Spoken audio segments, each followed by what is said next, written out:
What's up, everybody? Welcome to Move the Sticks. DJ Bucky. I guess we'll call this a bonus episode, Buck. It's a bonus pod. We weren't even going to have one. We have the conference call that's going to come out tomorrow, I think. So this is number 4 for the week. So it's draft time. We're going to give you a little Christmas present. It's our Christmas. Here's our little Christmas present to the audience here. Look, it's a big week. We have a big week ahead, and so this is always a fascinating time because you have a lot of people overthinking what should be very simple decisions when it comes to evaluating players. And sometimes it goes back to when I used to play video games with my best friends, and we used to talk about study long, study wrong. Yeah. Sometimes the more you think about it, the more you overanalyze it, the more you mess it up. And so I think for these guys, go back to where it started. Trust your process. Trust what your eyes told you early, and more times than not, you're going to end up being okay. Yeah, my college philosophy was study some, study none. So it was a little slightly different twist on that. I don't even know what that is. Study things. It's amazing, by the way. You could just show up to classes in college. They don't take attendance. Like, if I can show up and just take the test and get a C, why would I come to class every day for an A? Why I'm going to get the same piece of paper when I leave here. Holy man. Yeah. Maybe I shouldn't have said that. I mean, hey, kids, do your homework. Do your best. Get A's. Work hard in class. Do all the other things. Yeah, come on. Make good choices. All right, today we're going to talk to Will Anderson, edge rusher, premier here from Alabama. We both have him, I believe, right? Your latest top 5s. He's on the top, right? Yes. He's there. He hasn't changed. He's number 1 for me. Yep, he's number 1 for me as well. So we're going to get a chance to visit with him briefly. He's going to try and sell some hotel rooms at the end of that, which is always good. Hey, we're here. We're opportunistic. We're capitalist podcast. We're good because I think we talk about because we talk about Marriott. It's not a shameless plug because we're gonna plug Marriott later. But I would like to think you should be a lifer now. You should be like titanium for life because I'm titanium for life. You've had enough years on the road to be. We've known each other for 20-something years. Never have I been more insulted. I'm just thinking you should question my Marriott status. I'm just thinking that Come on, man. You should be able to get everything. Like yes. Well, we've got them banked, man. We got a trip. I don't know when I'm going to spend them, but they're banked. I always love that. We're going to get to the rest of this podcast in a second, but there's always that great feeling. I don't know if you know this. All the time we spend on the road, there's that small satisfaction of when you check in. And they go, how many nights? So last name, Jeremiah. How many nights do you here? I'm here for 3 nights. All right. And all of a sudden it's like, thank you for your titanium elite status or whatever. I was like, well, our tune changed a little bit there now. What happened? Here's your welcome gift. Yeah. Here's your key to the concierge lounge. Yeah. Would you like your points or would you like the breakfast? The points. Come on. Always the what kind of a question is that? Always the points. All right. So we're gonna finish up on these team needs and draft kind of discussion about what direction these teams could go. Strategy, I guess, would be the right word. Yes. So we'll do that after this Will Anderson conversation. But let's not waste any more time here. Let's get to our conversation with Alabama's Will Anderson. All right, Buck, excited to have Will Anderson joining us right now. Will, we appreciate your time, man. I got to imagine there's some relief that we finally made it to draft week. It is indeed. It is. It's been a long process, but it's been worth it. It's been worth it. You know, and thinking about that, because the process, you should be well equipped to deal with this process after playing in Alabama. How has the stuff that you learned from Nick Saban in terms of focusing on the process helped you handle this pre-draft process? Yeah, it's been tremendous. You know, all the stuff that you've been through at Alabama, I think it sets you up so much for this whole process because, every day was a process. It was structured. It was disciplined. And for me, that's exactly how it was. You still got to work out, still got to make time to talk to teams, still got to make sure you're taking care of your body, might have to go do a workout here and there and stuff like that. So really just staying focused on the prize, it was kind of easy just because you've been through that structure, you've been through that process at Alabama, and you know how to endure it. I'm curious, with your arrival at Alabama, you had an immediate impact jumping in there as a freshman. How, you're getting ready to make that next adjustment from college to the NFL. How were you able to navigate it so successfully going from high school to on the campus there at Tuscaloosa? Yeah, sir. So for me, it was just my mentality and how hungry I was for it. And I feel like that's what I'm going to have to bring to the NFL for me with my rookie year. But really just working hard, keeping my head down, being the first one in, being the last one out, doing the extra stuff I need to make sure that, I'm really big on preparation. You know what I'm saying? So for me is making sure that whatever, what play I need to know or the playbook, everything like that, I'm doing whatever I need to do to make sure that I'm remembering it, I'm getting it down, I'm seeing it, I'm a visual learner and stuff like that. So I got to do all the necessary steps to separate myself and work hard and outwork everybody. So that's just how, my approach was going into college, and that's how my approach is going to be going to the league. You know, Will, it's so interesting that you talked about you're big into preparation, because I think DJ and I both agree on this. When we watch you play, it's more than sheer athleticism and happenstance that leads to those plays. We can tell that you incorporate technique, that you have a vision for how you want to get to the quarterback. Who are some of the guys that you've either patterned your game after, guys that you study to add tools to your toolbox each and every year? Yeah, so for me, I like watching like Khalil Mack, Von Miller, and Nick Bosa, because all of those guys are like speed to power guys who know how to work off speed to power, who like to do bull squat, forklift, and everything like that. So for me, like I like catching the hands, lift them up, either giving an inside move or an outside move and stuff like that. So those are guys that I kind of like watch for my game. Well, you're fun to watch, man. And to me, one of the frustrating things for me has been somehow it's got out there. Some people have this opinion that somehow your play fell off from last year to this year. How bad does that bother you when you pull up the numbers? You got 100 more opportunities to rush the passer the year before than you did this year because you guys were rolling guys through. Your pressure percentage this year was higher than it was last year. So it feels like to me, if I was you, I would be extremely frustrated with some of the conversation out there. How do you handle it? Yeah, for me, I mean, at the end of the day, you got to know what you do every day. You got to know yourself. Like 9 out of 10, some of those people don't know football. They just look at sheets. You know what I'm saying? And I know, like I said, my preparation led to everything that, I produced this year.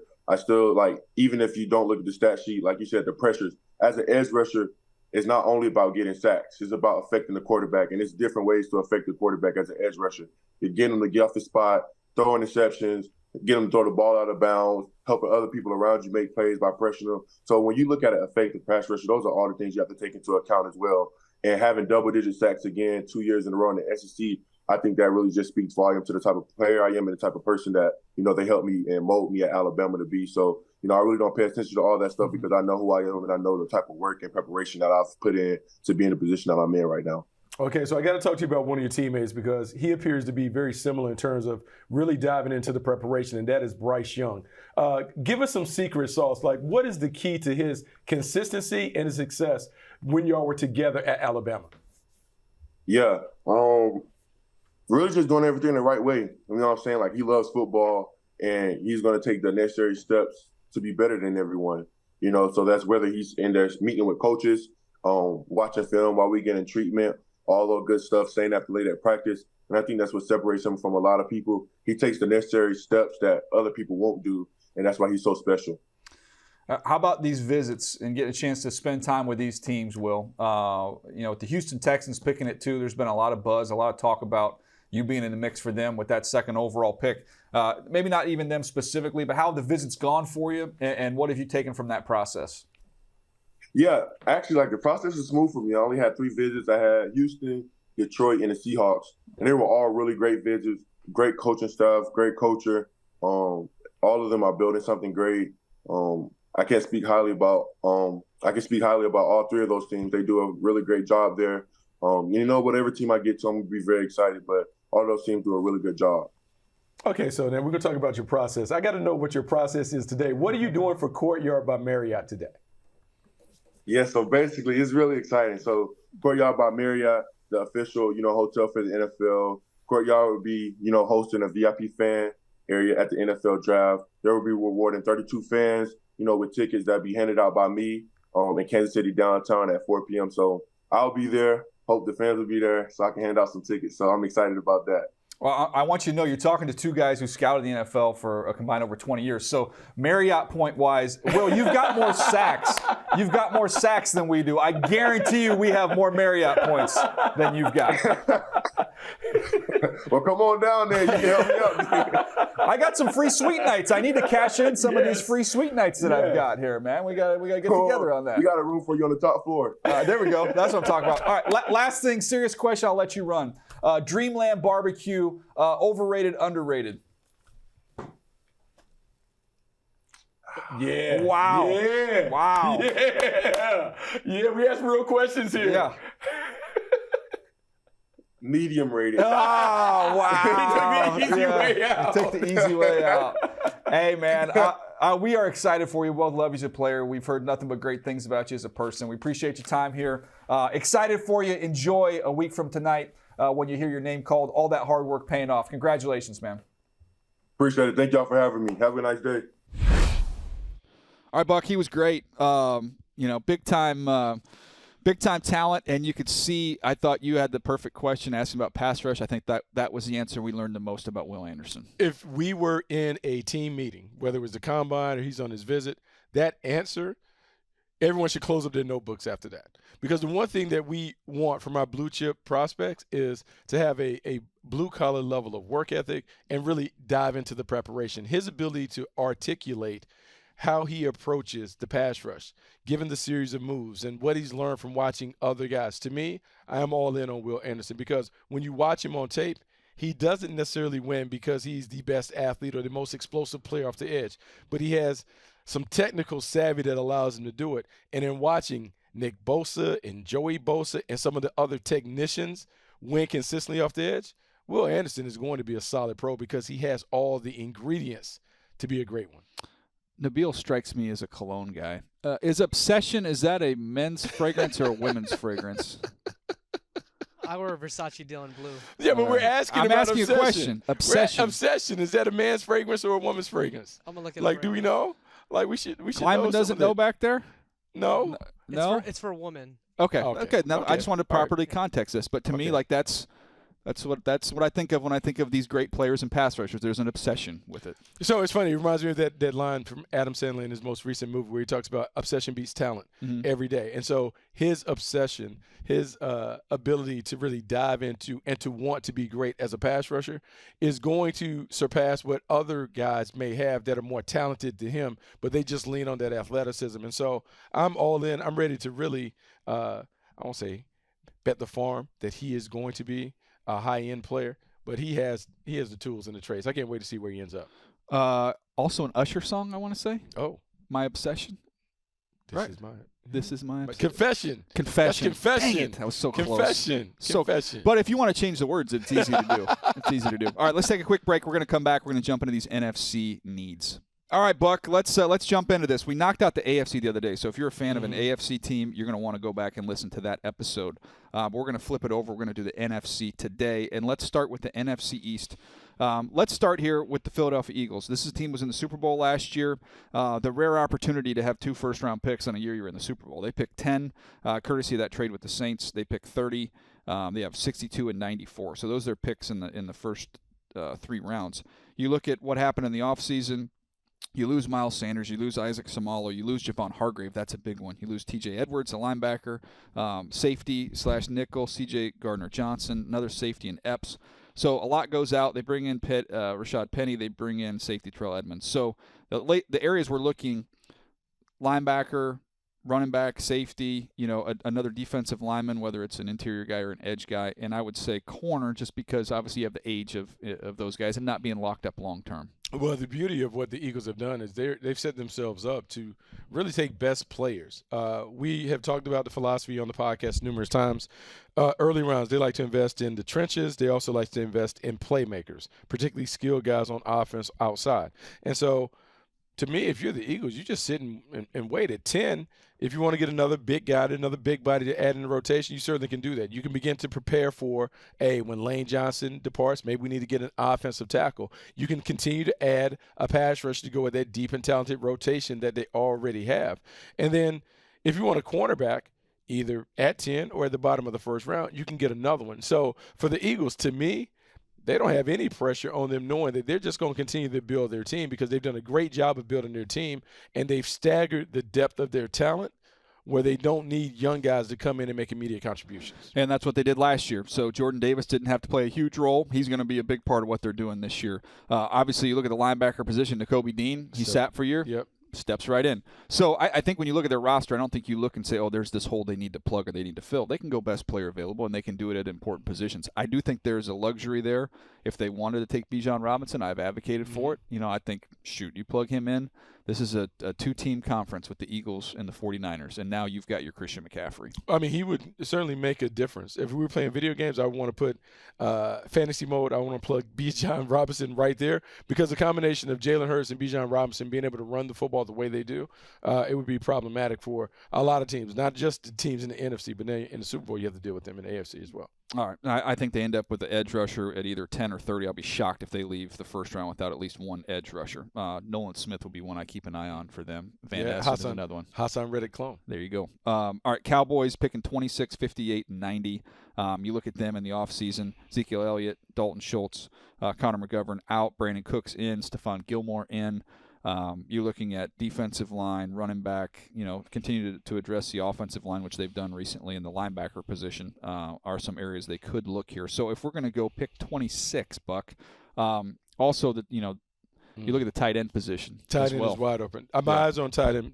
A few reasons why I'm thinking tight end. Mike McCarthy takes over the playmaking and play calling. And so he has always had multiple tight ends that were a part of his offenses in Green Bay. And so I respect him. You lose Dalton Schultz, you want to have someone that can control the middle of the field. This has to be the draft that you're using to make sure that Dak Prescott gets back to playing at a level that was fringe top 5 level. And so the only way that you can do that, surround him with weapons, playmakers over the middle of the field, and a playmaker behind him in the backfield. Because you have Tony Pollard on a tag, I want to make sure that I have a complementary back to Tony Pollard. I like him in the role that he played last year. I don't know if I want to elevate him to the full-time heavy workload back. Maybe I get a bigger back to complement him, whether it's in the first round or the later rounds, but it has to be a size banger back to go with Tony Pollard so he can be the sizzle coming out the backfield. I like that. All right, let's get to the Giants. The Giants are picking 25, 57, 89. So each of the first 3 rounds, they've got their picks. You look at the offseason. They add Waller in the big trade. They add Crowder. They add Okereke, the linebacker. They add a safety in McCain. They lose Feliciano. They lose safety in Julian Love. This is a team last year offensively, Buck, tied for 27th in sacks, 26th in passing yards per game. To me, I look at offense and I look at weaponry and continuing to get more juice on this group. Yeah, you have to have juice. And so the juice comes in a few different forms. They've tried to add more explosiveness to their wide receiver core. So I understand and like what they've done there. So if they take a wide receiver in the first round, to me, that's more of I won't say a luxury pick, but they're kind of adding to what they've already done in the offseason. But I will keep an eye on that wide receiver coming there at some point. This is also an opportunity for the Giants. We talk about Saquon Barkley and what is going to happen with Saquon Barkley. He is on that tag, but are the Giants going to commit long money to Saquon Barkley on a big deal, or is this an opportunity for them to find a young guy that can eventually be his replacement? Not necessarily in the first round, but a high-end running back that maybe you take in the second round to give them an opportunity. But whatever it is, this has to be about making sure they support Danny Dimes. You paid him the money, so now you got to make sure that you can help him elevate his game with the personnel around him. I say weapon, and, when you really look at it, I'm going through all their names here. Isaiah Hodgins flashed last year as a big receiver. You bring over Paris Campbell, who can run, just hasn't been healthy. Wan'Dale Robinson has shown us some good things. Again, a little undersized. Crowder, undersized, good player. Slayton can get down the field. Sterling Shepard's been solid. It's a lot of names that they have there. Now, I don't think there's a number one in that crowd. So, and this is an interesting conversation, and we won't go too deep on this, but that they can line up and play, that's going to be a better group than what they played with last year, no question. I would say if you were looking for somebody that's different than kind of what they have, we've both been up and down a little bit on Quentin Johnson, but if you were looking at him saying, okay, this gives him a big, fast guy. Well, that's the one thing, because I think Isaiah Hodgins, he's huge. He's 6'3". He's almost 6'4". He's a bigger guy, but the rest, he can't run like that. Yeah, though. but the rest of the guys that they have are more on the smaller sides. And so you want to expand the strike zone for Danny Dimes. So that is a good pick. And it might be someone, maybe we talk about Cedric Tillman, maybe in the second round, somebody that's bigger, that can expand it, that can play like that physical brand of ball that you might need from one of your playmakers on the outside. It'll be interesting to see what they do. Yeah, it'll be interesting to see what direction they go. Let's go to the Commanders here. They are picking 16, 47, 97. This is a team, obviously the quarterback situation, it looks like they're committed right now. They're at least going to give every opportunity in the world to be able to go out there and play. So, to me, are you buying that, by the way? I guess I have to. It's weird that they're so bought in, and I love Sam Howell, him being a former Tar Heel or a Tar Heel. He's a fifth-round pick, though, and he played one game. Yeah. And so I understand the San Francisco 49ers fascination with Brock Purdy, because you saw it over – it's still a small sample size, but you saw it multiple games. You saw him doing it in different situations. With Sam Howell, we're talking about like one and done, and he's the starting quarterback. Yes, you backstopped him with Jacoby Brissett, but are we comfortable going into the season with that, particularly knowing that there's an ownership change and everyone is coaching for their coaching lives in Washington. I don't know, man. I think you have to at least consider it if there's a quarterback that falls within range. So I'm going to ask you a very specific question here. Pick 16, Ron Rivera, Carolina Panthers background. You have that same background. If they're going to take a corner at pick number 16, who fits Ron Rivera there at that spot? I've said this all week. Joey Porter Jr. That's to what I me was strikes thinking. it. He reminds me a lot of Josh Norman in terms of the way Josh Norman played at Carolina. He can bump, can play off, can play man, can play zone. Wasn't the most fluid athlete. That's kind of what Joey Porter Jr. is, but he's long, he's competitive and feisty. To me, he is the perfect fit for how the Commanders want to play on the outside. Yeah, I love getting that from you. I promise I will properly attribute that when he gets picked. I will properly, because you have been singing that tune. But I think it's helpful to know kind of what their type is. Let's go to the Vikings. Let's get the NFC North. Vikings are picking 23 and 87. This is an offense last year. Didn't really run the ball very well, tied for 27th. Defensively, though, they were 31st against the pass. They had Marcus Davenport. They had Byron Murphy, so you had a pass rusher, you had a corner. Some losses, obviously, Thielen, Irv Smith, the tight end, Patrick Peterson, the corner. Eric Kendricks, I think, is actually a pretty big loss for them at the linebacker position, considering there's not a lot in this draft. No. So what do you think they're going here? Pick number 23, and then, again, they're not picking again until 87, which needs to be reminded to folks, if the Vikings are going to be a team that we've pegged as potentially a quarterback team, they're missing a key asset in the second-round pick to go up. Yeah, they are missing that key asset. And so quarterback would be in play if one of the quarterbacks are available at 23. I think you have to consider it. Kirk Cousins is in the last year of that deal that is fully guaranteed. So that's a part of it. But the other part of me, if I'm Kevin O'Connell, I'm looking at what Justin Jefferson is able to do. And Adam Thielen has kind of been banged up, and they've been able to get away with some of the other guys that are playing. But is this an opportunity to go and enhance what you have at wide receiver, put another route runner opposite of Justin Jefferson, and now play the kind of ball that you have to play? Because let's be honest, I don't know if they can fix their defense in one offseason, but what I do know offensively, that offense was good enough to get them to the postseason. And so let's continue to add upon that while we're working to fix that. And remember, Brian Flores is coming in because it's going to be a more aggressive, a physical, nasty defense that really tries to specialize in making turnovers. So if I have that in my background supporting me, I'm going to be really aggressive on offense. I would look for an offensive playmaker to be a pick. Yeah, to me, Jordan Addison being there just makes too much sense. I think he would fit beautifully. He's the, if you look at Robert Woods playing in this offense, having some success, I think he can play in that type of spot. Two route runners, we've seen it. I mean, we saw it with Robert Woods and Cooper Kupp. Like, whatever you do in this offense, if you have multiple route runners, you have an opportunity to create a lot of big plays. All right, the Detroit Lions, I think the most intriguing team in this draft. They pick 6, they pick 18, and 48, 55. And that is, they have 4 of the top 55 picks. They are set up. And to me, when you look at what they've done in the offseason, they add David Montgomery, they add Marvin Jones, bring him back, Cam Sutton and C.J. Gardner-Johnson, throw them into the secondary mix. Obviously moved on from Okudah with that trade with Atlanta. So this is a defense last year, Buck, 29th against the run, 30th against the pass, 30th and third down. So to me, the way you can solve a lot of those problems is you get somebody that helps you on third down. Because your pass defense is going to get a lot better if you're good on third down. Yeah, your pass defense is going to get a lot better. So you think about pass rusher early, you think about inside or outside pass rusher, think about cornerback, being able to do it. And listening to Brad Holmes talk at this press, he talked about we're in a good situation where we have flexibility to be able to do anything. I will put this because I'll put an asterisk by it. If there's something crazy that happens at quarterback, whereas C.J. Stroud is sitting there at 6, if you're the Detroit Lions, it might be a great opportunity to get your quarterback of the future because it's really a luxury item. You don't expect him to be there, but if he's there at 6, I think you have to at least have serious conversations about, is this a chance for us to take a guy that we have the luxury of being able to sit him behind Jared Goff, who's playing well for us? Similar types, similar play style. But we can play the long game and having a QB1 in the holster waiting to develop. I'm with you. They are in position to do some damage in this draft, by the way. And I would be shocked.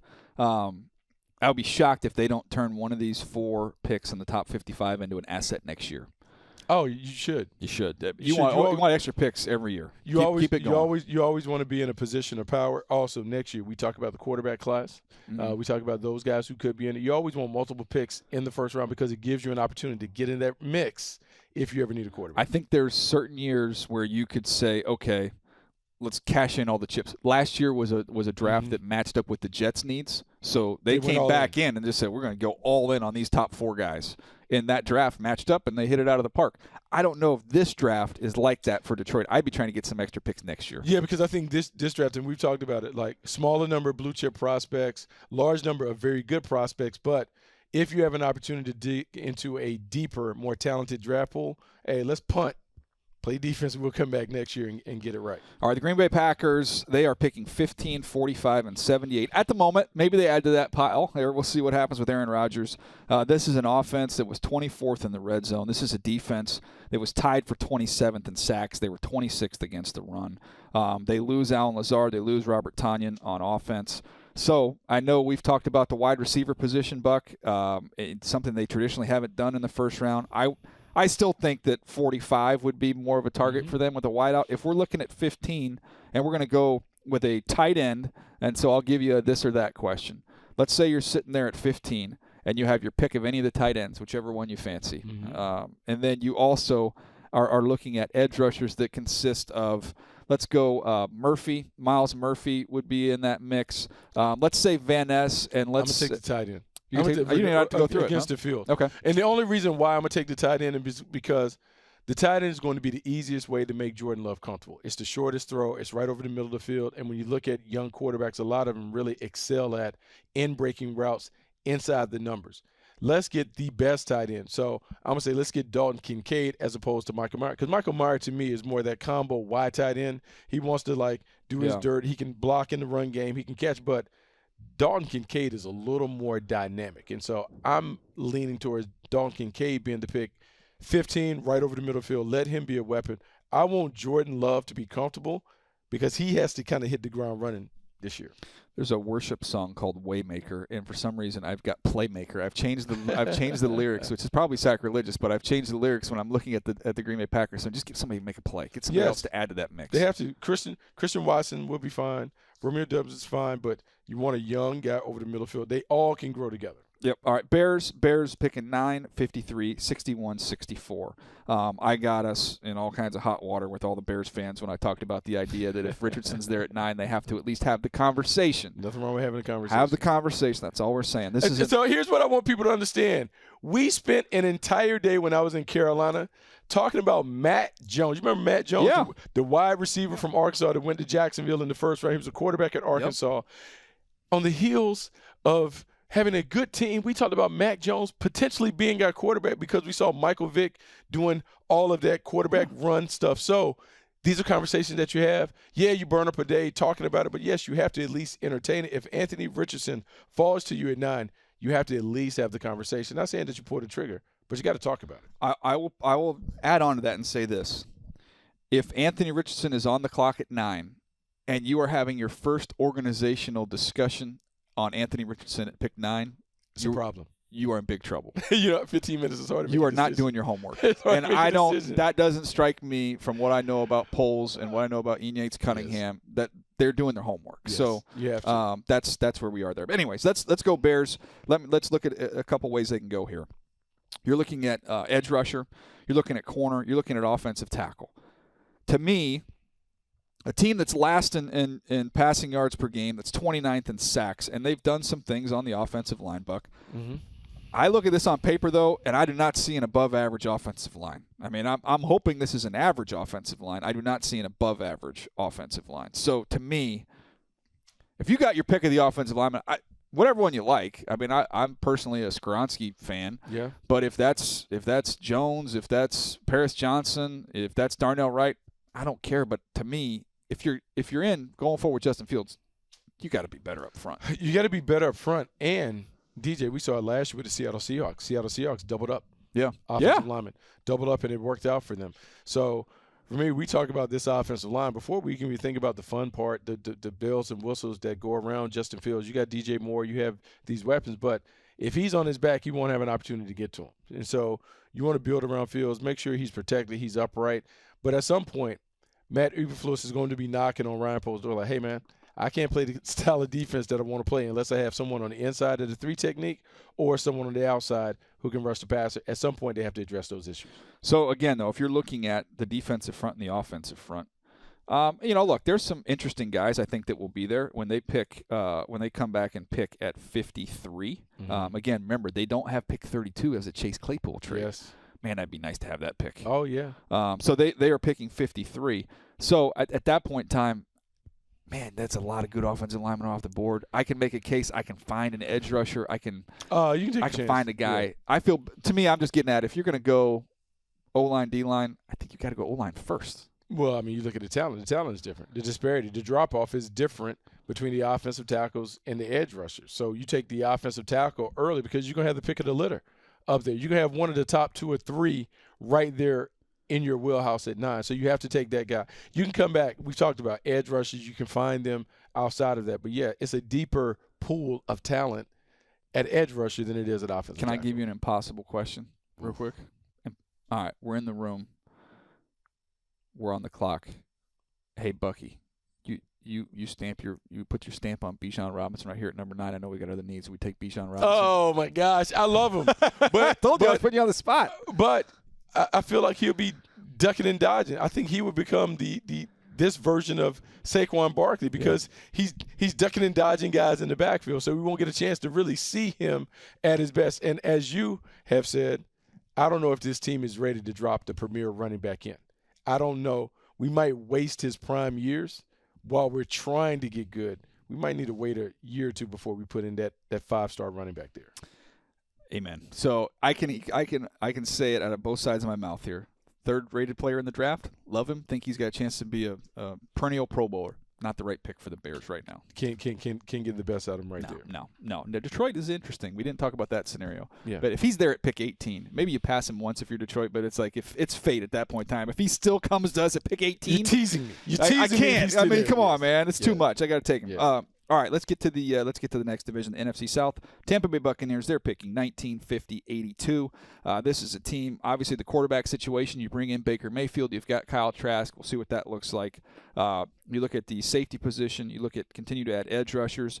This is an offense that was last in the league in rushing yards. They were 25th in points per game. Obviously, Tom Brady no longer there. Fournette is gone. You look at tackle. Smith is gone. Shaq Mason has been traded. So this is a different-looking team right now. Different-looking team. It doesn't look good right now on paper, but there's still time to continue to fix this. But they don't look good on paper. So if we're doing this and this is a full rebuild, we're in full HGTV mode. We got to start with the basics. Which side of the ball do we feel like we can get to great quicker? Is that the defense? Can we somehow keep the score down in the NFC South where we may be able to squeak it out? Because we're going to play very conservative on offense. We got Baker Mayfield. I know we have Chris Godwin and Mike Evans, but we're not going to light it up. We're not trying to throw it all over the yard. And remember, Drew Canales comes over from the Seattle Seahawks. They're going to run the football. To me, this is let's go heavy on defense. Let's see if we can get that defense back to playing at a top 10, top 5 level, and then see if we can manufacture some points that way. Yeah, to me, I think about waves of rushers. You look at the corner position. They brought back Jamel Dean, which is a little bit of a surprise, right? They're able to get him back in the fold. So we got Carlton Davis there. Corner is a possibility. I would say I would not be surprised if this is just another edge rusher to throw into their pile. You have to. I mean, they've been at their best when they've been able to get after it. Todd Bowles wants to crank up the pressure. They crank up the pressure and create chaos at the line of scrimmage. So, yes, somebody at the line of scrimmage that can create disruptive plays has to be the pick. All right, so I get to give you a couple players then. So if I tell you right now, it's Miles Murphy, Will McDonald. Where are you going? Ooh, I could go either one, but Will McDonald may get the nod over Miles Murphy, even though I have a high grade on Miles Murphy. There's something about Will McDonald's energy and his ability to kind of bump inside and do some creative things. I was talking with the GM the other day, and he said, "What's wrong with Miles Murphy? Like, what people kill him out?" I'm like, "Nothing. It's the helmet." Yeah, maybe it's a ghost of Cleveland Farrell or something. Cleveland Farrell, Vic Beasley, Kevin Dodd, Shaq Lawson didn't play up to things. So you have all these guys that have come from Clemson. So the ghost. So you have to get past the ghost and to do that. So it's not his fault, but it's the ghost of those Clemson pass rushers of the past. Yeah, I say he's a good player. I just don't know how much I don't know how much he's seen of his ceiling. I think there's more there with him. So I like Miles Murphy. I have him. I just have him. He's in my final list, which will come out next week. He's 22. So I have him third as an edge. Yeah, Miles Murphy is my fourth, I believe. So he's right in that mix. So I've got him one spot over Will McDonald. All right, now let's get to the Panthers. The Panthers 1-1 Bryce Young. Let's move on. 2 pick 39, 3 pick 93. This is a team offensively challenged last year, 29th in passing yards per game, 30th in third down. So if you look at this offense looks like, and let's, I don't want to get ahead of ourselves, but if we assume Bryce Young is in the mix here, you've got Bryce Young now at quarterback. You've brought over Adam Thielen to put him in the mix. This is an offense in the backfield. You feel good about where you are there. So there's some pieces in place here. I wish when you're breaking in a new guy, you had Christian McCaffrey in the mix as well. You don't. But when you look at the direction they could go here at pick number 39, Buck, corner is a spot where, you look at where they are. They've got J.C. Horn. They've got Dante Jackson, still is a good player. Why am I blanking on his name here? C.J. Henderson, who came over from that trade. So they're okay there. I have that down as one of their needs, but I'm gonna drop that one off. Continuing to add edge rushers, or do you just say screw it? We're gonna go all in with our quarterback. We've brought in DJ Chark. We've got Adam Thielen. Offensive line's not bad. We've got Miles Sanders, who we brought in. Is it just another weapon? What about tight end? What about working in the middle of the field? Well, they signed Hayden Hurst. Good player. Do we need two? Let's say you have Hayden Hurst. He's fine. He's solid. They've got Hayden Hurst, Ian Thomas, Tommy Tremble. I mean, good guys, but I don't think they have a one. Yeah, I think this at 39 for the Panthers, it comes down to the cliche, like the best player available, because there's going to be someone that falls out of the first round that's going to be staring at them right at that point. And so do we want to continue to look at the offensive line? Do we want to do something to help Bryce Young? Can we find a wide receiver at that point that may have been underrated that gives them some of the stuff? I think it's really wide open for them. I don't know if they have to necessarily pinpoint or target a need. I think it's really the best player that is there for them. It's not a bad roster as I'm looking at it right now. I mean, they've got some good pieces, especially on defense. You look at having Derek Brown there. Shaq Thompson's still a good player. Brian Burns gets home. J.C. Horn's a number one corner. You bring in Von Bell at safety. I mean, Jeremy Chinn's a fun player. Right. It's not a bad team, man. So in running down the roster now, you go back to the offense and say, okay, how can we make this better? Because remember, the offense is going to be Frank Reich's baby. He says, you got to be able to throw and win in this league, but you have to have a running component. You got to be able to be physical enough to run the ball. So he's telling you somewhere on offense they have to address some things. And if there's a prime player, a solid player offensively at 39, you can take that. And it's wide open in terms of what position you can take there. Yeah, I mean, I know we listed off the tight ends, and they've got a pretty deep room there. But, man, it would be kind of fun if they wanted to go out there in 12 personnel, and you've got Hayden Hurst, and all of a sudden now you take the big tight end Musgrave and throw him in the mix. It's funny. I was thinking Luke Musgrave would be right there. So, yes, two tight ends, even it out, be able to create some mismatches and those things. You can't go wrong with that. Saints, they are picking 29, 40, so two really close to each other there, and 71. This is a team in the offseason. Derek Carr comes in. They bring in Jamal Williams, the running back. They lose Davenport, who we talked about. They lose a DT and David Onyemata. Offensively, last year they just turned it over a ton, 27th in the league. They were 30th in takeaways on defense, 24th in rushing yards per game. Defense seems to be a direction I would see them leaning here at pick number 29. Give me your thoughts here on this squad in New Orleans. Well, I mean, you have Derek Carr in the building, so you feel like Derek Carr can help you get back on track. He's not Drew Brees, but he should be a winning quarterback, a playoff caliber quarterback in a division that is very winnable right now. So what do we need to do to help this team get over the top? We lose Marcus Davenport. We want to make sure that we have enough depth and talent on that side of the ball to hunt in ways. Because if I'm building the Saints, I'm building them with an eye towards the Niners and the Eagles, because those are the other teams that could be division winners. We need a team that can win like those divisional rounds and conference title games. And so we got to be able to hunt the passer. We got to be able to stay in coverage. I'm thinking somebody up front, big body. Also, we got to start thinking about Cam Jordan has played great for a long time, but at some point we got to find someone to eventually replace him. Yeah, I'm with you. And to me, it's some interesting guys here.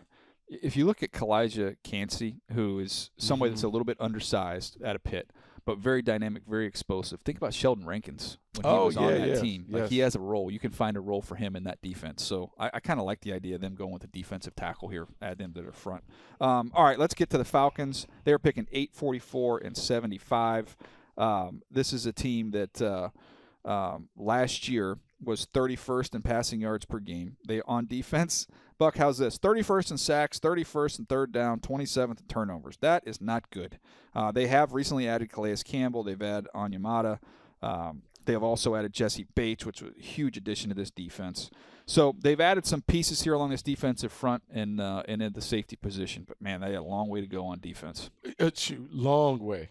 Crazy long way to be able to go. And the thing about this team, they're really in an interesting situation because if they go all in on Desmond Ritter, shout out to him, changed his number. He's back to number 9. Nice. Like he was at Cincinnati.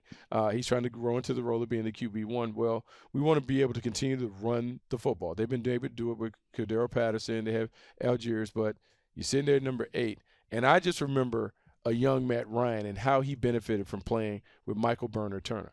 I'm not saying that they have to take Bijan Robinson at 8. I think they're a little different than the conversation we had with the Bears. This team appears a little more ready to take a big-time running back to put behind the quarterback because it'll make him comfortable and because Arthur Smith has played with King Henry. He's called an offense with a big-time back, and he's had success with that. I just wouldn't put it past the Atlanta Falcons to make that move with Bijan Robinson at 8. I also forgot about Bud Dupree, who they had added in there as well. Bijan Robinson is a fascinating one. You know, Algier is a good player. Cordell Patterson is, he's a unique player, one of one with what he does. I've heard that same thing, though. Don't sleep on them with Bijan Robinson. I'm just looking at these wide receivers, and you've got Drake London, who we love. Then it's Mac Hollins, who's big and physical. Scotty Miller, solid player. I don't know that they're in that group as a true 2. Like if we want Drake London to kind of grow with somebody going forward, I feel like you've got the size there with London and Mac Hollins. Those are 2 power forwards. If we're getting our basketball team, Buck, that's where maybe 8 is rich. I think they probably go defensive line here, but when you look at where they're picking at pick 44, I think they maybe find somebody, another weapon in that receiving group, maybe somebody that can really go. I can co-sign on that. I couldn't say, hey, let's go 3 years in a row on pass catchers. Kyle Pitts, Drake London, and then we're going to draft Let me give you a name. How about your Tar Heel? How about Josh Downs? That'd be nice. His dad played there too, Gary Downs. Good. Let me write that down real quick. Gary Downs. Gary Downs played running back. Running back. Atlanta Falcons, and they're from there. Hometown kid. Yep. I love it. I'm making these notes. This is like taking batting practice for me with the draft. It is great because it's like, hey, these teams are on the clock. We're coming up with some interesting discussion points here in combinations. So I'm stealing that one. All right, let's go. NFC West, 49ers. This is a team picking really close together here. 99, 101, 102. Not till the third round. They've got a zillion picks. Man, Buck, this is a defense who's so dang good, and they added Javon Hargrave into that mix. Goodness gracious. They lose McGlinchey. They lose Amenahu. They lose Garoppolo. Sam Darnold is in the mix there. You're hoping that you're going to get a healthy quarterback coming back, and Brock Purdy, Trey Lance coming off injury. I don't think they're messing with a quarterback unless somehow Trey Lance gets traded. So if we're looking at where they're picking in the third round, look at a tackle as a place they could go, and continuing to add edge rushers, something they love to do, and corner would be a couple considerations. Yeah, so interestingly, they have a slew of these picks mid-rounds. A lot of this is they've been rewarded for the diversity hires. Like they've been getting third-round picks, accumulate guys, because teams have plucked guys off their coaching staffs and front office staffs. And so you're sitting there at 99, and I'm thinking they lose Jimmy Ward to the Houston Texans, who was a valuable nickel player. How about Jamie Robinson from Florida State, someone who has kind of played in that role, like a tough physical corner that can play, a tough physical nickel player that can play either slot defender or back up to the safety. They also, like you talked about, offensive tackle, you lose them against, can you find someone to maybe groom and grow for that? But you're right. They're at their best when they're throwing waves of pass rushers at them.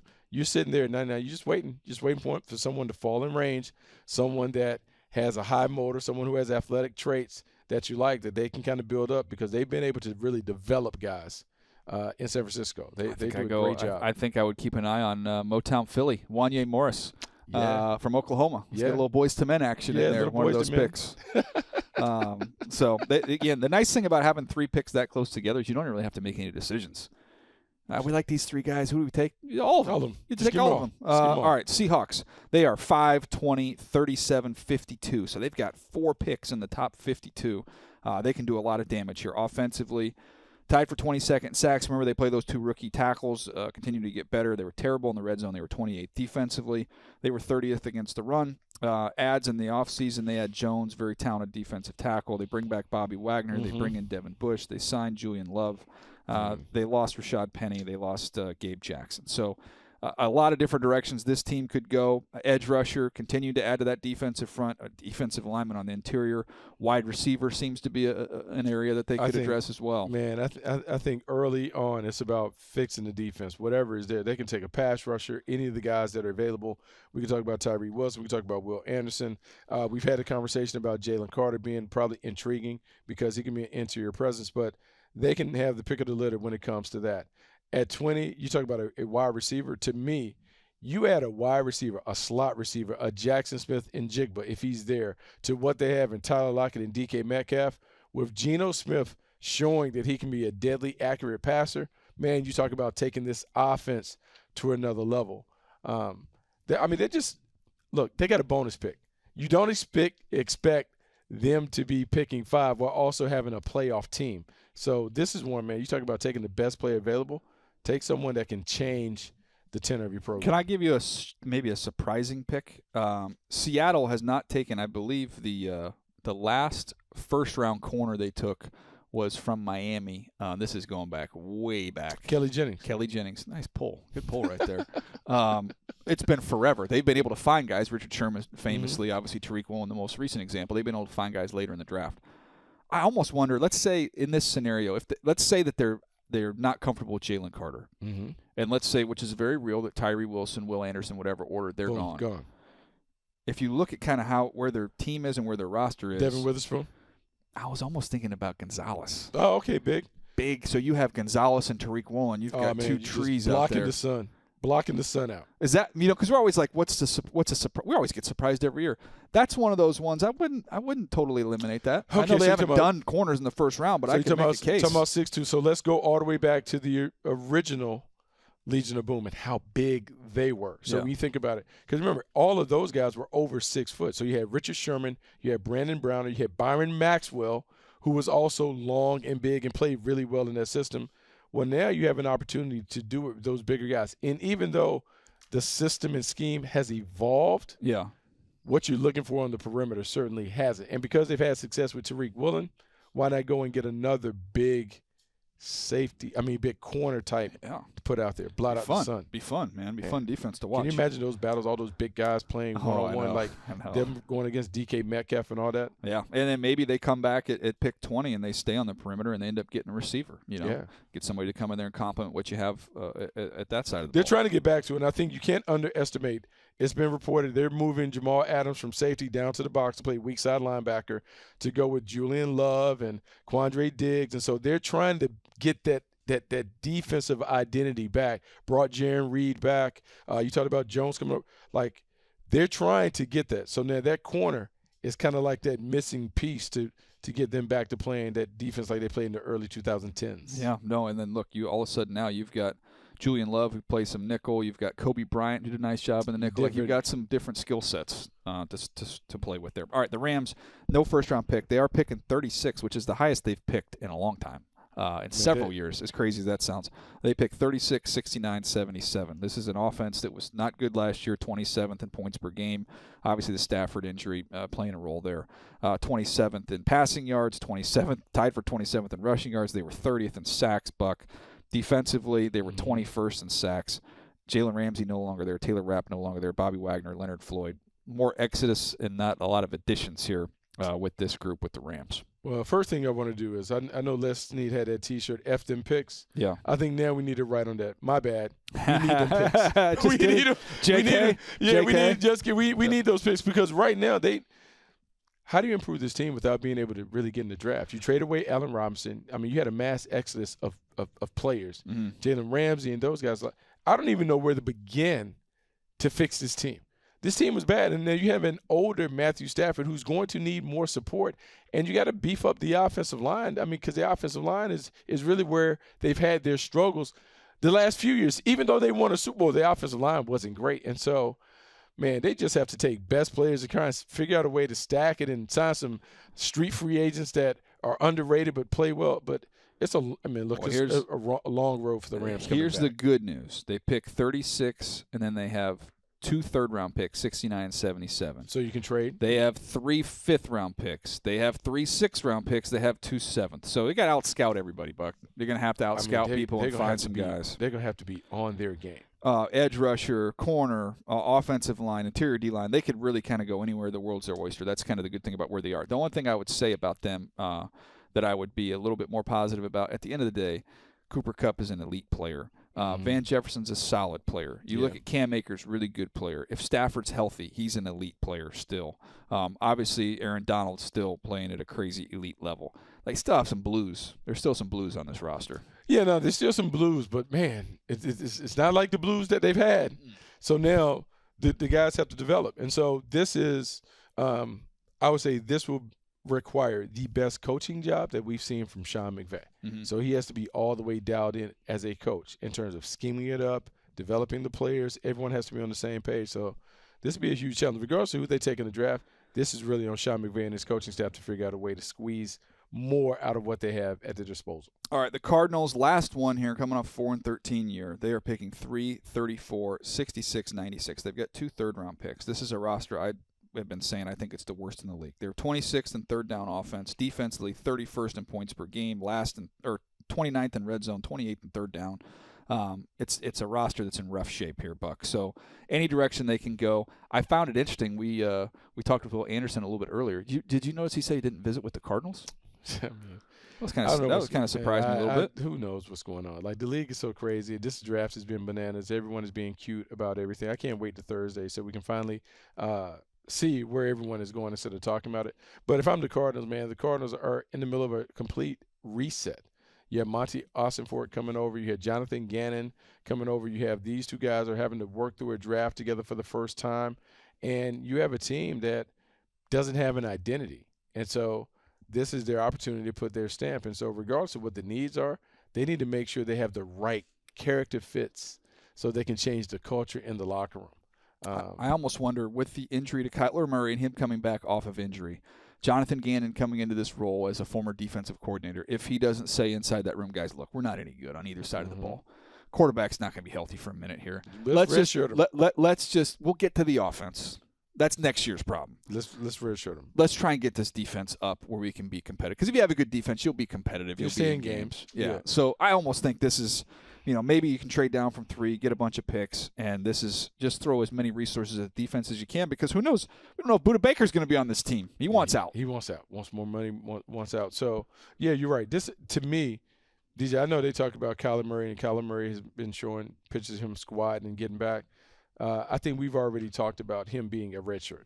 Yeah. Hey, but you know what? Don't. Nope. We'll see. See you 24. 24 times. We're gonna try and get this other team. We're trying to get this team up. We can get the culture right. Get everything working together, so we can drop you back in, and we can go. I'll tell you what, man. It might be. We might never see you again if they get the first pick next year. It might be. Anyways, Caleb, is that we have the right number here? Making sure I get the right number. All right, that's going to do it for us today. Jam-packed episode. Hope you guys have enjoyed this. Again, we'll have the conference call coming your way tomorrow. This is a little bonus pod. Hope you've enjoyed it. We'll see you next time right here on Move the Sticks.